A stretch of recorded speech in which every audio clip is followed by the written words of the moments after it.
they'll be expecting it. They want to hear from you. And that part of the brain filters out junk and helps us achieve our goals. One of the things I teach is like, okay, well, how are you actually going to get paid? These are the steps you need to take to create your customer journey and understand your ideal client. On today's episode of the Engaging Marketeer, I am speaking with Emma Sidney, and her business is called Sparkle Society.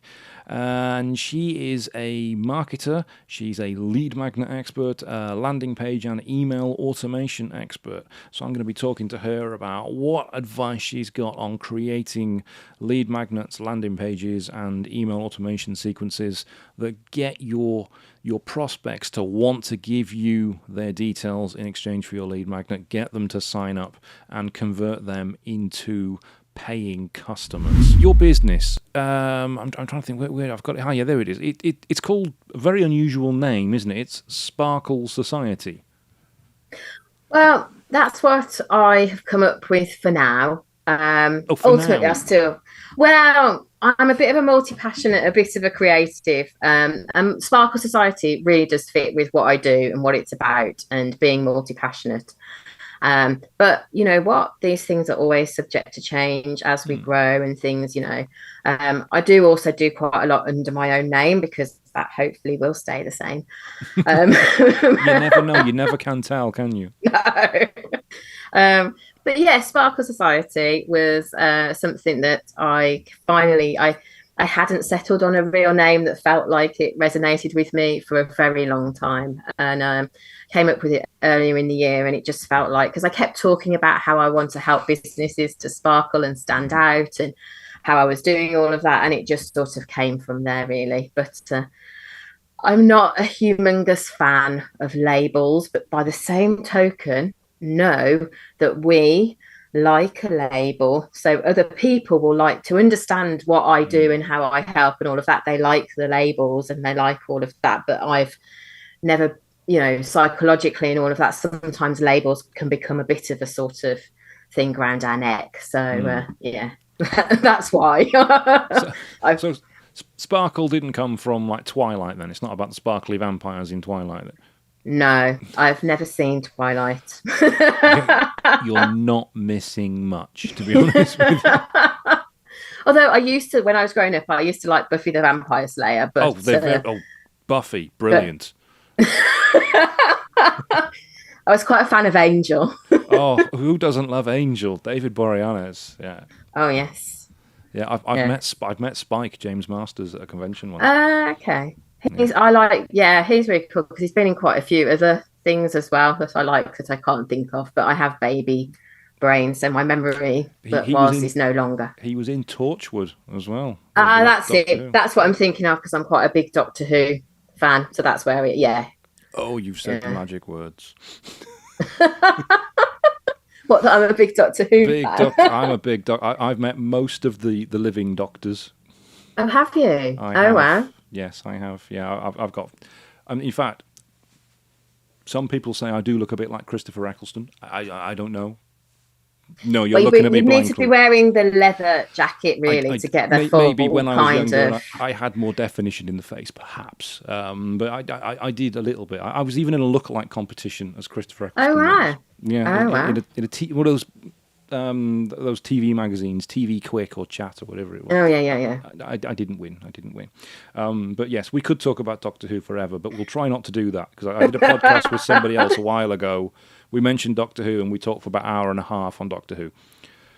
Okay, we'll try not to do that. Although yes, I am a Doctor Who fan, a Formula One fan, sci-fi, a bit different, but yeah. Oh, I love it. Oh, fantastic. But let's talk a little bit about marketing. Yes. Because one of the things that you do is you help people with their lead magnets. Yes, and their email marketing and their kind of their whole, yes. So for anyone listening to this who doesn't know what it is, how would you define a lead magnet? Well, typically, a lead magnet is a piece of content, and a lot of people overcomplicate it, but it's something of value that you offer for free in inverted commas, but basically you offer it for their email address so that they come into your email world, as I like to talk about it. And therefore, then you can build a different relationship with them via email. But it's about adding value, and it's about providing something. It's like the first step on someone's journey with you outside of being on social media, which is quite a big cavernous kind of thing. And, we like it and it's fine, but it is that kind of, I suppose, way to build that relationship a bit further, in my opinion, anyway. And for anyone listening who has a business, has a website, and has a social media following, they might be thinking, why do I need a lead magnet? Why do I need to get people onto my email list? What's wrong with them just following me on Facebook or on LinkedIn? Well, there's nothing wrong. And I don't do I mentioned I don't do labels, so I don't do you must do these things. I just think it's a load of bull, and I just don't like that approach that a lot of people do. It's kind of like every other way is wrong, so you must do it this way. But there are that drives me mad. But there are lots of reasons for doing it. One is, on social media, you aren't always seen necessarily. You might need to put out quite a lot of content for people to see you and connect with you. They're not, it's a busy space. Whereas email, and much as some people will go, oh, I don't open email, so why should anybody else open my email? Actually, a lot of people open emails still and read emails and want to connect that way. So it's just a good way for somebody to get to know you, your business, and what you have to offer. It's like taking so I started to use a bit of an analogy around a restaurant. So it's like your social media and your website and stuff is your shop. They say it's your shop window, so it's your restaurant front. So it's actually like getting people in through the door, coming to talk to your maitre d'. I kind of say email marketing can be like your drinks menu, because it weaves through everything that you can do with your business. Equally, it can be as simple as it's a one drink that somebody gets that then just like, oh, okay, we're having this chat now. We're having this conversation. You've come through my door, kind of thing. Right. So I asked this question of somebody recently. So if you've got a lead magnet, and we'll go on to designing lead magnets and landing pages and everything in a moment, what's the best way to get somebody from your social media into your lead magnet? How do you get them to convert? Well, I mean, again, it's like everything. It's understanding what you are as a business, your messaging, the journey that you're going to take people on. Like I say, that's why I use the restaurant analogy. It's like setting up a restaurant that appeals to somebody. And then it's actually about you use search, you blah, blah, blah. You use social media blah, blah, to blah, blah, blah, blah. blah, blah. Blah, blah, blah. You use social media to get, to basically sell your lead magnet anyway, or, you talk to somebody about it. But it is about like that idea and how you go, right, okay, well, actually, I'm going to help you with just this very simple thing. You can use it. So say if you're a product-based business, and so let's think of an example of a product-based business. So if you, I don't know, sell bathroom accessories, you could do a lead magnet that's about how do you make the most of your bathroom accessories. And then it's like, well, then I can give you my bathroom accessories to show you how. So it's that kind of thing. It's about thinking about the whole journey and that first step and make it very appealing. Yes, if you can create a landing page and all of this kind of stuff, but don't get too bogged down in that, because actually those things can be very simple. It doesn't have to be complicated. Some people out there will go, and you can be complicated as well if you want to be. You can, it's like everything. There's no right answer. I don't think. It's about that journey. It's about where you're at as a business and what you're doing. But it can be as simple. One of my best lead magnets is a PDF, which is about how you can create content more easily. And it's one of those, and it really, but and like you could do 5 steps to how you use your toothbrush holder and where you place it and make it. Do you know what I mean? So I was using the bathroom product analogy, or where it can, what's the best color for you to. So it can be really as simple because somebody will go, oh, you know what, I need to know that. So you can have a very simple landing page, and then it's about how you nurture people and all of that kind of stuff. So with the lead magnet, do you have a way that you title them? Is the title important? I mean, how do you structure a title of a lead magnet so that somebody wants it? Well, I'll be honest, I always am.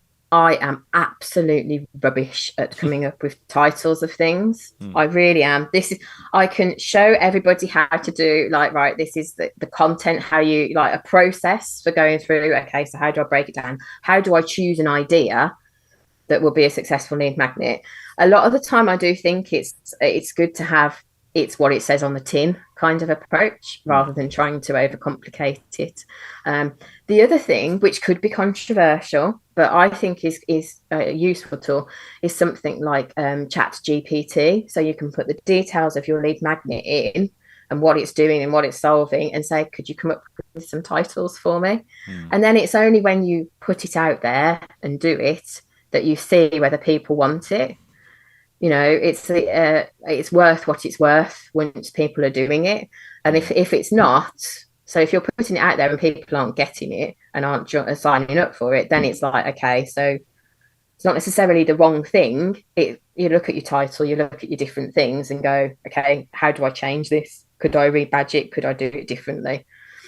So you'll never get this is the perfect way to do it from me, because that's just not how that's not real life. You know, all these things when people say do a formula, do this, do that, that's not real life. You know, we're all human beings. So, but yeah, I'm a big fan of ChatGPT for coming up with ideas of titles, because I don't. Some other people do. They're very good at it. Me, no.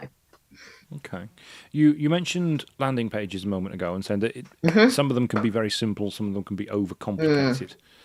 Is there anything that you think that a landing page absolutely has to have in order for it to convert, to get somebody to go from I'm interested in this, but to make them put their name and their email address in?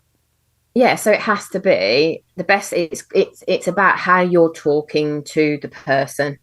So if you're trying to talk to everybody in the world, the sort of however many billions of people, they're not going to pay attention to it. So it needs to say what problem it solves, what it's about, and who it's for, you know, so they're clear. And it doesn't have to be, oh, it's for Nigel who sits in 10 whatever, you know, it doesn't have to be for Doctor Who, but, you know, it could be for a Doctor Who fan. But, you know, it could be if that's where your business is going. But it has to be so that somebody goes, oh, yeah, I need this. So I use the bathroom. I don't know why. I usually use knitting analogies because I quite like knitting as well. But, you know, it has to be someone goes, oh, you know what? Yeah, I know that I'm doing my bathroom up right now and I need this advice on the colour of my bathroom. You know, it's got to talk to that person that you know wants. Otherwise, you know, generic stuff doesn't work. And you can, if you've got different people that you appeal to, you can have the same kind of format but different, you know, different forms and different wording for different audiences as well. So if you've got like something that you do with LinkedIn, something that you do, just tweak it. You don't have, you know, it doesn't have to be, it's not rocket science. So what you're saying is if you've got different types of audiences, different types of clients, I mean, say, for example, one obvious one would be like an estate agent. They'd have people who want to rent houses and they'd have people who want to rent houses out. So people who are tenants and people who are landlords. Similar sort of thing, but exactly opposite ends of the scale. They could have a similar lead magnet, but with very different landing pages talking about different problems for the different types of customer. Absolutely. But it still goes into the same funnel, still goes into the same email list, because it's all potential clients for the letting agent. Yeah, but it doesn't go into the same. It go again, and behind the scenes, it's then about how you're nurturing those different types of people into the same software. But it goes into the same software. Yeah. But it goes in differently again, because then behind the scenes, you're talking to them slightly differently, but you can still use the same framework as you say of the conversation when they get into that world, your email list, and when they're outside, to cater to both. So it doesn't have to be that you're trying to think of lots of different things but you just look at the commonalities and then, okay, so this is how I take it forward. And when someone goes into the list, you're using email marketing autoresponders, presumably, to communicate with people once they sign up to a list so that they're getting automated messages over a period of time. How do you like to structure those in terms of time frames and what you're actually sending? So the sort of traditional thing is when it's a lead magnet, it goes into what they call a welcome email sequence, which basically is a series of emails that again is taking them on a journey that's about value, that's also saying this is what we have to offer, get them to know you as a business and all of this. It's a nurturing sequence, I prefer. Again, frequency, it depends on your audience. It depends on what so for some audiences, getting a daily email when somebody and also when they first sign up, be clear, oh, you're going to get to know me over the next week. I'm going to send you these emails so people know what to expect. And then after that, I shall be sending you a monthly email. So it's not like they think, oh my God, I've got a daily email. This is what I'm going to get forever. I can't stand this. It's too much. Or, oh, yes, again, different audiences, different things. Generally, I like to do a welcome email sequence that goes out every couple of days. Because I just feel that's a little bit more gentle, but that's more for my audience who are business people who get quite a lot of emails. So I tend to do it like a couple of days.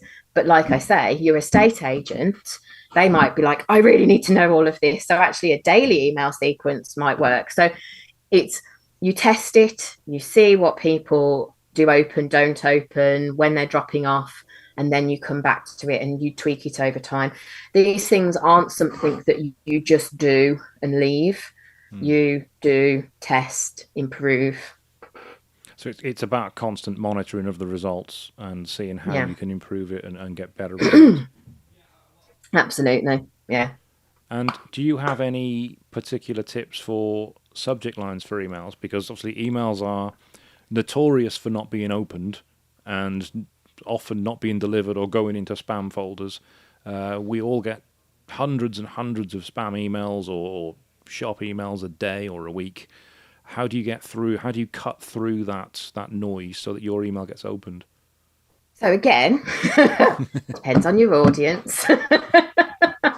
And it's about being clear in the beginning. And so frequency of emails, again, there is no right answer. I always say there's two things to be bearing in mind. One is how often can you actually do this? Because we have a certain capacity and it's like, okay, so how often can I write to my list?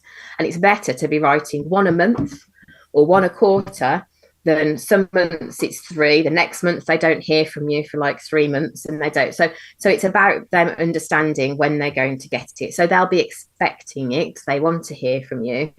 There's always going to be a percentage that do bounce, that go, all of this kind of stuff.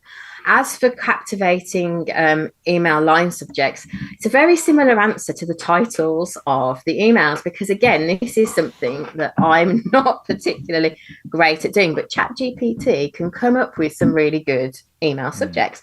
You can write your emails and go, right, here you go, this is my email. Can you come up with a subject line that is appealing? You can also test your subject lines and send it to different parts of your audience and see what works and what doesn't work. That's going a little bit more advanced. But you test all of this and see what works and see what doesn't. Personalization can work for some audiences. So when you capture their details, some email tools will let you tag them in the subject header. Your audience might like that. A lot of this will come down to who are the people that you're talking to. So a business audience, like you say, might be, oh my God, I get tons of emails, blah, blah, blah, because as entrepreneurs, quite a lot of the time, people sign up for a lot of things. If your audience is your estate agent audience, they may have a very different perception of getting emails, because I so often hear from like people I work with, oh, well, I don't read emails, so other people won't read emails because I sign up for loads of things and my inbox is flooded and blah, blah, blah. But you are not necessarily your audience.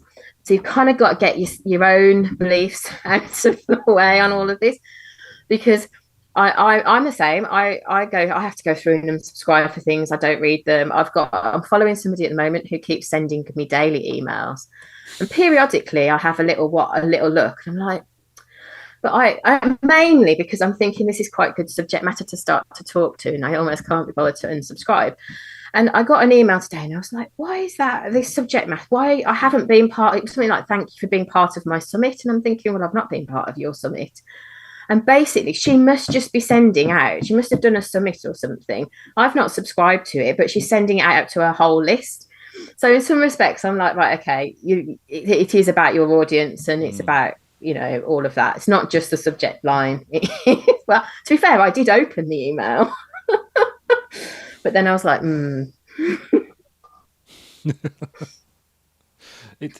What you said then, it resonates so true. The fact that you are not your target audience. Just because you don't like to receive daily emails doesn't mean that your client's good. I come across that all the time, particularly with web design, saying, "Oh, I don't like that particular web design. It's not right for me." It's like, well, it's not made for you. It's made for your target client. Or I don't like using Facebook. I'm not a Facebook fan. Well, your target audience is on Facebook, so suck it up. Get used to it. It's a really big problem with business owners with a blocker, isn't it? That they think, because I don't like this, I'm not going to use it, and they can't accept that that's where their audience is. And so because I have a background in neuro-linguistic programming and all of the brain stuff. I love the brain stuff as well. I don't necessarily always talk about it, but there is a part of the brain called the reticular activating system. And that part of the brain filters out junk and helps us achieve our goals. So if you're not talking to your audience's reticular activating system, you're not helping them achieve their goals, they're going to filter you out as junk, basically. So that's where we've got to get out. I mean, one of the biggest thing I end up helping, in much as I don't advertise it, because when I've tried advertising it, people don't buy it, is about the audience and the ideal client, and thinking about who they are and how you craft what you're doing for them. And yet most of my recommendations, which is really hilarious, say, Emma really helped me nail my ideal client and go back to basics and do basically what I thought I didn't need. And it's like, well, actually, there's that whole thing of people think, oh, well, I can't have one, I can't do this. There's lots of mind blocks around all of this, but we need to put ourselves in our audience's shoes as much as we can, recognizing that's not always going to be possible because we're human beings. But like you say, it's you've got to get your own ego, you've got to get your own self sometimes out of the way and think, right, okay, what do they think they need rather than what I think that they need. Yeah. and to get a bit technical, when it comes to creating landing pages, first of all, what software do you like to use? So my recommendation is MailerLite as the landing page and also the email marketing system, because out of all of them, and I've tried many in my time, and I've also worked with others in quite a few others as well, I think it's the easiest to use. It's the most, once you get it. And also then it gives you the good foundations to maybe go on to the more complicated ones as you want to. But most people don't need them, in my opinion. They probably hate me for saying that. But you can do a lot with MailerLite. You can do, and there's a big free package. So you can have up to 5, I think it is, or it might even be 10, 5 or 10 landing pages. You can build a lot of automation in there. You can send campaigns in there. It's got very good help sections, because again, a lot of the time people are like, how do I do this? How do I do this? Go and look at the help section for whatever software you're using. Some are better than others, but MailerLite is good. And like I say, and even when if you wanted to go onto the paid things, it's not ridiculously, it's not like thousands of pounds. And there is, like, I have a course on building a course in MailerLite. So like, I use MemberVault as a course platform, and I use Smart System as well. I've got a couple of things I use, as well as MailerLite. But you've got to be where you are today. And one of the biggest things I think that happens is people jump into having expensive softwares or expensive like email platforms and stuff, and then never use them. And I've worked with clients who are using 4 or 5 different things that have started to do the same as each other and are spending like £500 or dollars, as a lot of these are American, a month. And it's like, let's simplify it. Let's make sure your ideas work first. Let's get some money coming in. Let's get that's my philosophy anyway. So, it's like, that's what I like. I definitely recommend MailerLite. As I say, I use MemberVault as a course platform, and then Smart System for my like websitey stuff as well. So because you can go overboard with software, can't you? Yes. You can get so much. I mean, ClickFunnels obviously is one of the premium one for landing pages. I think we've got that at $97 a year, but I don't think they do that offer. $97 a month, sorry. I don't think they do that anymore. I think it's about $150 a month for what we've got. Yeah. That doesn't include the email marketing aspect with ClickFunnels. No. That's another couple of $100 a month if you want that. So I think that was $299 when we took a cheaper one out. ClickFunnels will then integrate with something like MailChimp or ActiveCampaign or MailerLite so that you can use the landing page going into those. If you then want to start running webinars, you've got Webinar Jam, which is $500 a year. If you want your webinars to be automated, that's EverWebinar, which is another $500 a year. If you want to start taking payments across different parts of Europe and VAT being calculated automatically, then you'll need something like Thrivecart, and that's another $500. You just go up and up and up until your software expenses get ridiculous, and it's totally out of control, and you find that you're not using the software that you paid for in the first place, and your business isn't making any profit. And you don't know why. And that's the thing. I mean, I've recently started to use Smart System, which is an all-in-one platform, which does include your the ability to do the funnels and to do like ClickFunnels does and things like that. So I'm just starting to explore that for myself, and also, but because I take people on a journey and I don't like to do the, like you say, use X, Y, and Z. I mean, this is it's about to relaunch, and it's a British system, and he wants to make it an affordable platform, so it won't be hundreds of pounds, but equally it is more complicated to use. So again, from a tech point of view, you can buy into these systems and then you've got to learn to use them. So it's also about, you've got to find somebody to pay somebody to do it for you. So, and it's like, well, for quite a long time, it's like, how complicated do you need to be? And one of the things for me is sitting down and going, right, what is my journey? What restaurants do I want to, what menu do I want to do? Where do I want to take people? Because a lot of the time, the more simple software will actually still do that. So like, even in MailerLite, it doesn't have like some of the bump stuff you can do, but on a very simple level, you can have a page, a landing page. And I know we're talking about lead magnets, but you can have a paid landing page. You've got to subscribe to them for that, which will link through and pay. Or you can have like your lead magnet page, and it goes through to what they call a success page. Well, a success page is potentially a gold mine, because that's where you can put, I've got this course that can help you further, and just keeping it, quite simple, which is still that starting point of that sort of funnel or journey, that will earn you some money. And if you're paying MailerLite $10 a month, then it links through to a paid thing. That's a really simple thing that you can set up. That's not, and you're testing it and you're making sure it works and it's scalable before then starting to look at a lot of these, like, as you say, Webinar Jam and all of that kind of stuff. Because I worked with a lady, as I say, who had, it was Easy Webinar, I think. She had a course platform. She had and payment platform. She had about 4 different things. And over time, a lot of them had started to do the same thing as well. So, that you could do landing pages and all of this kind of stuff. And it was just ridiculous. And so it was like, right, okay, let's strip it all out. And what can you build it in that achieves what you're doing? And she wasn't fully utilizing it either. So, let's keep things as simple as possible because, I see that so often where people take up subscriptions of software and they don't need it and they're not using it and they don't even know what it does.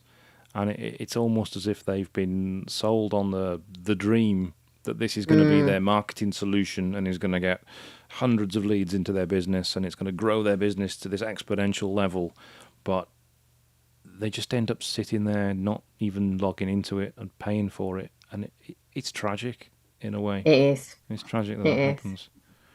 So when you work with a client who wants a lead magnet or maybe already has one that isn't working, what's the process that you use? Well, it depends on what it is. At the moment, I've recently started to do a lead magnet audit. So I can go through and look at the whole journey and offer advice on where things can improve. In terms of creating it, I have an existing course and have different things in terms of where we sit down and can work through, okay, so what are you going to, so like I've got a framework that I follow through in terms of like what problems, what are you going to solve, what's the bigger picture, all of that kind of stuff, basically.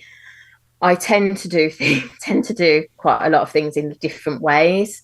A lot of the time, it's about if I work one-to-one with someone, generally it'll be because they want to create like a bigger course or a program or something like that that's paid, and it's then how we backtrack to the type of lead magnet that will fit that.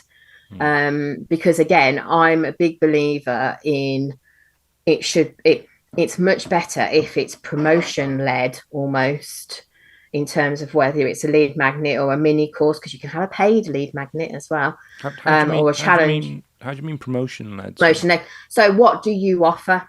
So if you offer, like I said, I don't know, I'll use knitting now. So if, for example, you knit jumpers or something, or you sell Doctor Who memorabilia or something like that, how you then create your kind of, whether it's a lead magnet, a mini, whatever it is, comes from that. It comes from, I'm going to offer knitting classes.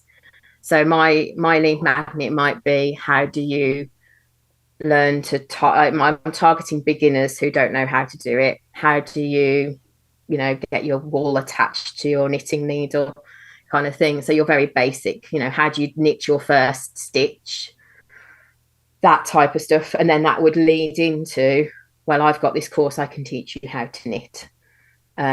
So it's, instead of it being like, oh, well, this is what I do, is it like, I'm knitting, I'm all about knitting, that's my business. So I think I'm just going to teach, how do you knit a square?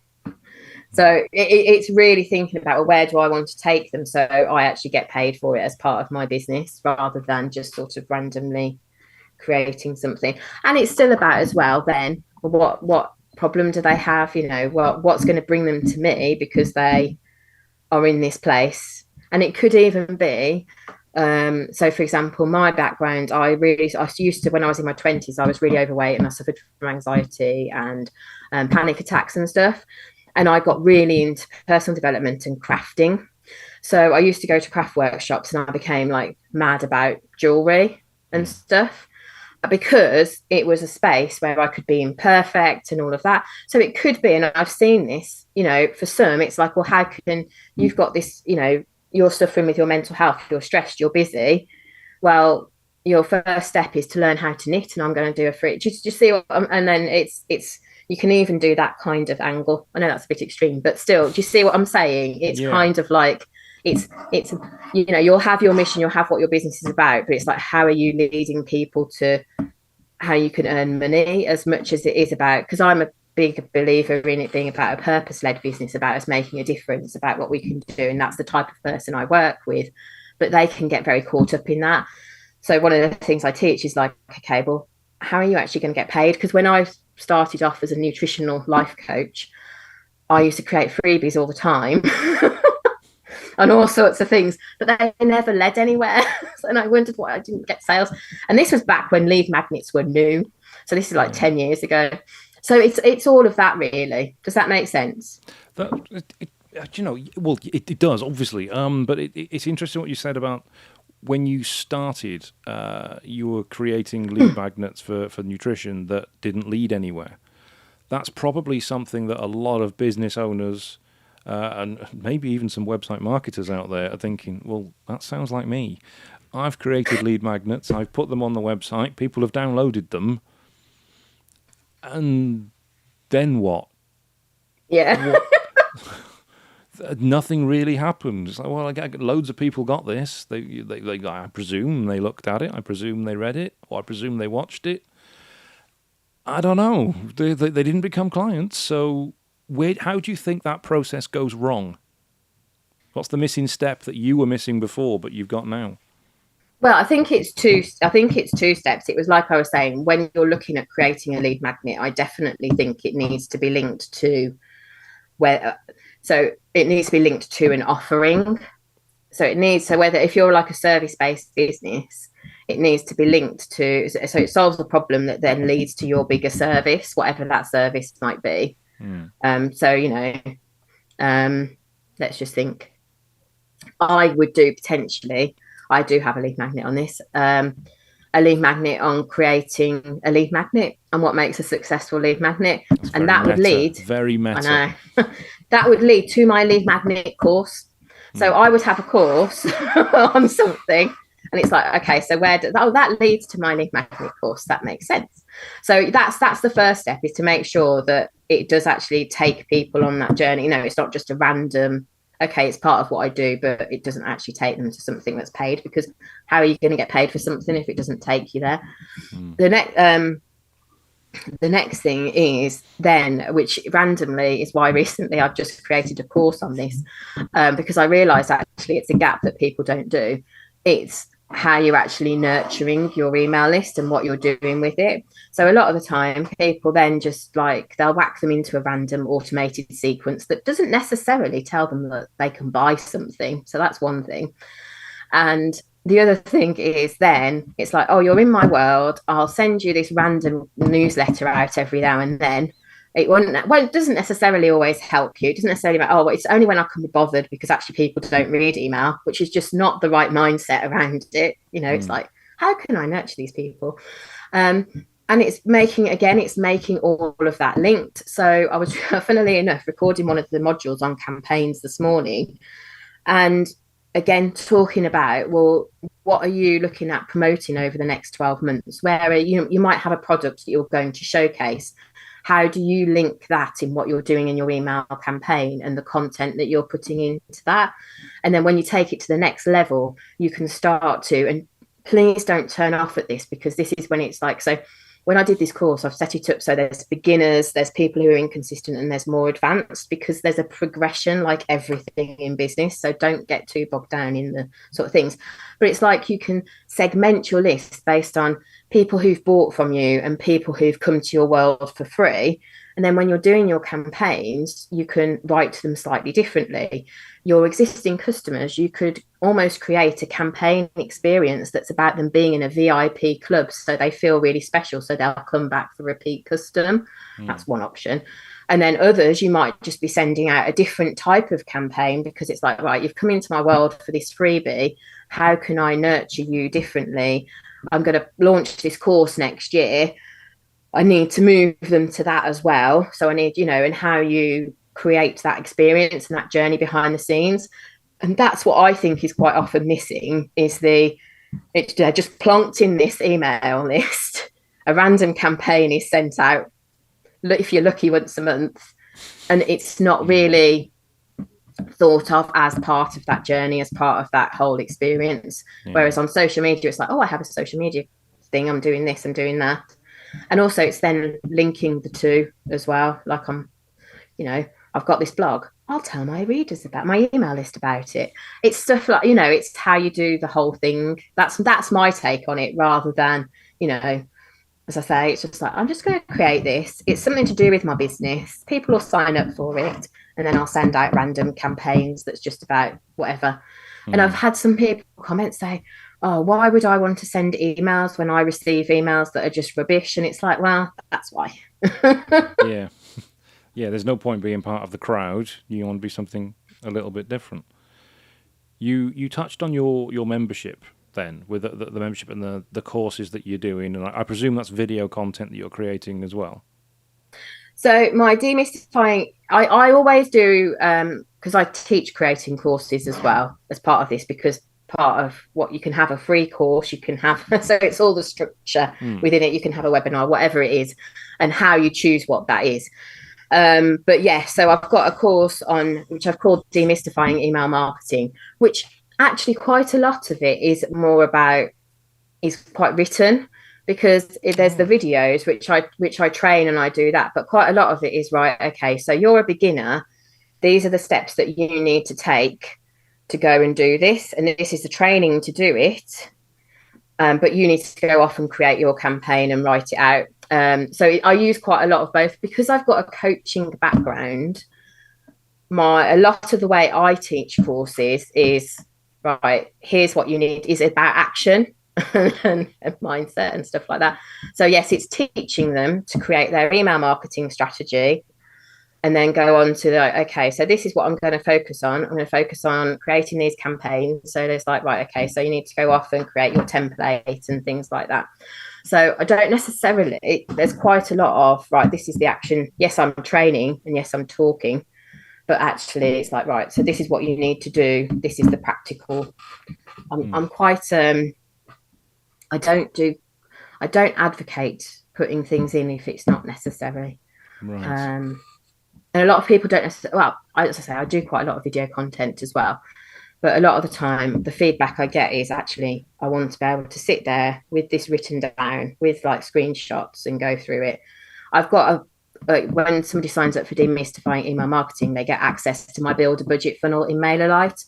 That's got a lot of video training in, because that's where I show them how to go and actually do it. So it's Does physical that make sense? video It's walkthroughs physical then of how you video do something. walkthrough and screenshots and things like that. Mm. And obviously for automation, there's that kind of thing. Mm. But a lot of it, when it comes to actually nurturing, is going, right, okay, so these are the steps you need to take to create your customer journey and understand your ideal client.